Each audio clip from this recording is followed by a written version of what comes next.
guys. Yeah.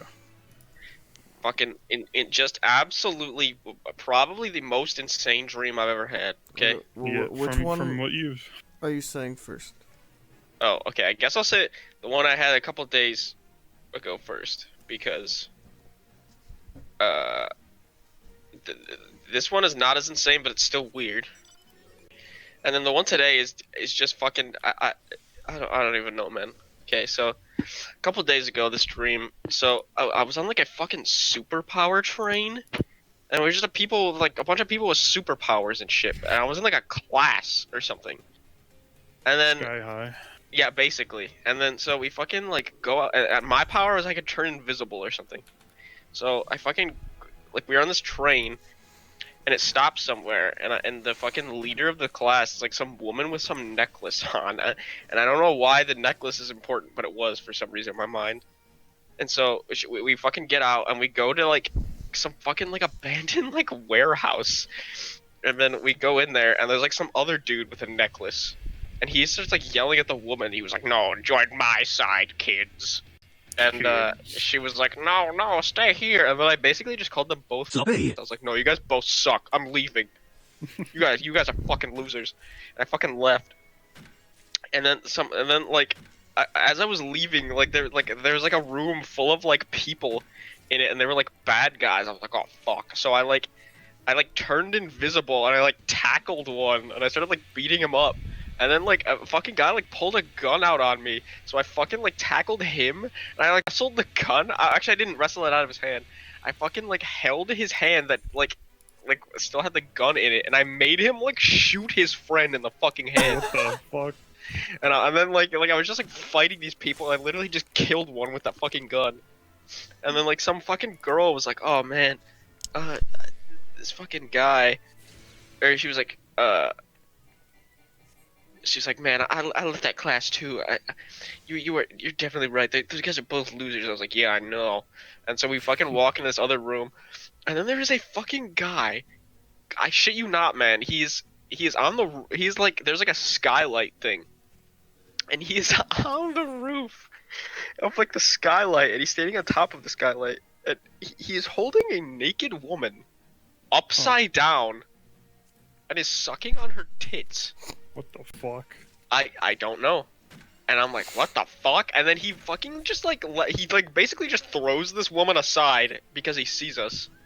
And he fucking crashes through the skylight, and he has like fucking super speed, and he's like, "No, that's," and he was pointing at the fucking girl that was like just walking next to me, and he was like, "That's my ex-girlfriend."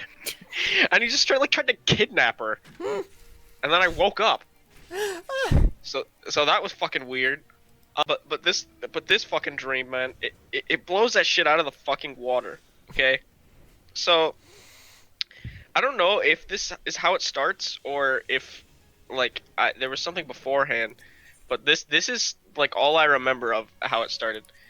So I was in like the mall, but it wasn't like our mall. It was just like some random fucking huge mall, and I was like working at like some weird restaurant. Sbarro, probably.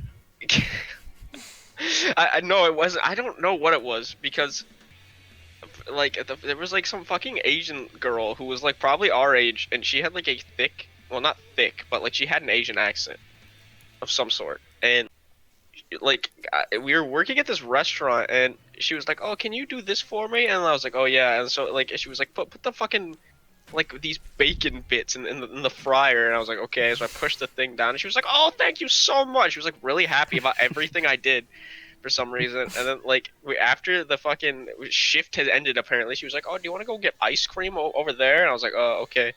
And so we go over there, we get ice cream, we're fucking sitting down, fucking I look out this like window into this other like it's still in the mall, but like it was just like an enclosed area for the shop, and you could look out the window and like it would still be in the mall. And so outside we fucking I see this guy, and he's like proposing to this woman, but for some reason I like knew that this guy had a girlfriend, and I was like what, this guy's fucking cheating on his girlfriend. He's proposing to another woman. And I look over, and I somehow know who the guy's girlfriend is, and she's like sitting in the ice cream shop.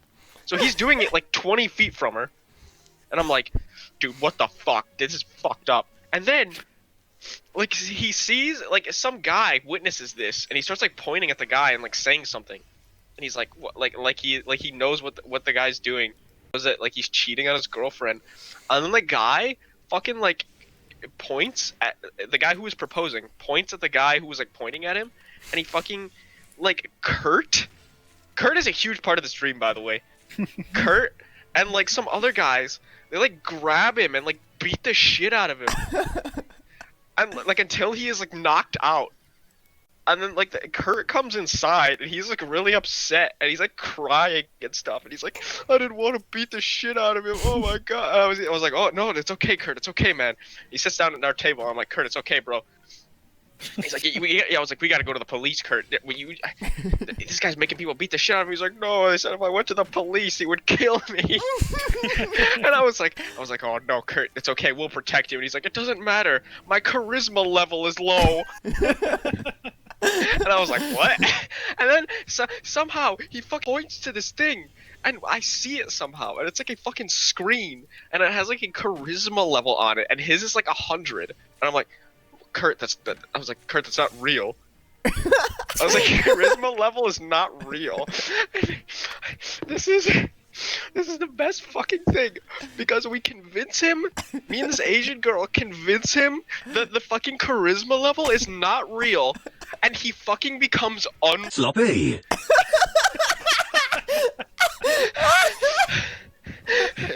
Because he points, and we're like, Kurt, this isn't real, like that doesn't have any bearing on anything. And he goes, what? And the fuck charisma on the screen, it goes from 100, it shoots up to 1,000, and he just becomes a normal fucking man, but he looks like a Dante from Devil May Cry. I'm like, what the hell? And then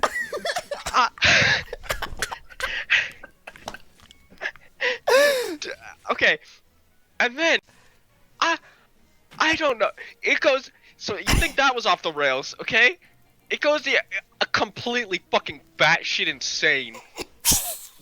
Because I'm like, all right, well, Kurt, we gotta get back to the city. I don't know what city I was fucking talking about. I'm like, we gotta get back to the city and inform the police of this like fucking messed up shit. So, and he's like, all right, because he's not sloppy anymore, and he's just fucking Dante lookalike. And so to get to this fucking city, we walk through this fucking like a scary like horror area.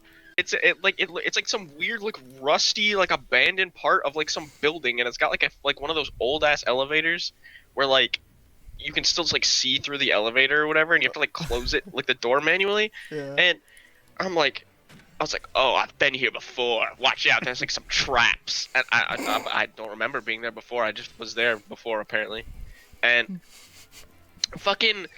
There was like a weird like dead like Resident Evil zombie like caught in like a grinder, and I point at it and I'm like, that's one of the traps. But not the grinder, it was the zombie in the grinder who was being grinded up. So fucking Dante Kurt fucking grabs the zombie and he like throws it to the side, and I'm like, alright, we fucking dodged that trap. And then fucking like Resident Evil like zombie dogs come in, but they're invisible. And I'm like, what the fuck? I sense something around here. And then we fucking like look around on the ground, and there's like we can see like like the dust being displaced because there's fucking dog footsteps. And I was like, oh shit. So I fucking start jumping in the air and stomping on the dogs. Like, and I mean like literally like fucking Broly stomping on Goku stomps. Like I'm jumping up in the air with both feet and like fucking stomping on all of them. Like it's like fucking Mario.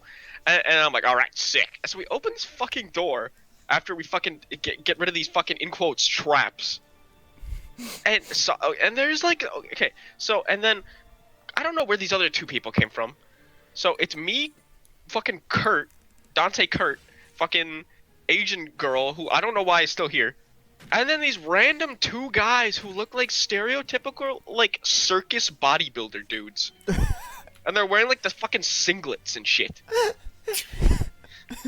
And I'm like, but apparently we just know these people. And I'm like, all right. So we fucking open this door, and it's like literally like a fucking black hole. Okay. And we're like, all right, we gotta go through. And fucking we're like, and he's like, oh, we're like, all right. And then we fucking like run, and we like jump, and fucking Kurt like somehow like fucking like rearranges all of our atoms, and like fucking like makes us all one person. And then we go through the fucking thing, and then fucking like fucking go through the black hole, and we land in like in the fucking city, but it's like in the middle of like a fucking circus or fair or something. But we're like we're separate people again. And one of the bodybuilder guys was like, "What happened to my brother?" And then Kurt was like, "He didn't make it." I was like, "Oh fuck!" No, he's just like died. He's just dead now. And then, fucking, for some reason, Kurt just has like god powers now, and he just like we're in the middle of this circus or fair or whatever, and we're just sitting here, and fucking Kurt just like starts like I don't even know how to explain it. He starts like knitting himself. What the fuck? Yeah, but like he has knitting needles, but he is literally like taking apart his molecular structure with these fucking knitting needles, and is like disappearing while he is using these knitting needles. So he's like disappearing from top to bottom, and and then he like starts using them again, but he's rebuilding himself, and his skin is blue when he rebuilds himself, and he's wearing a shitty Deadpool costume that is like stitched together. And then I look at one of the other people, and I'm like, Deadpool's blue in the comics. Except he's not. And that is all for that. So, that's all for that part. Yeah, that's the end of that.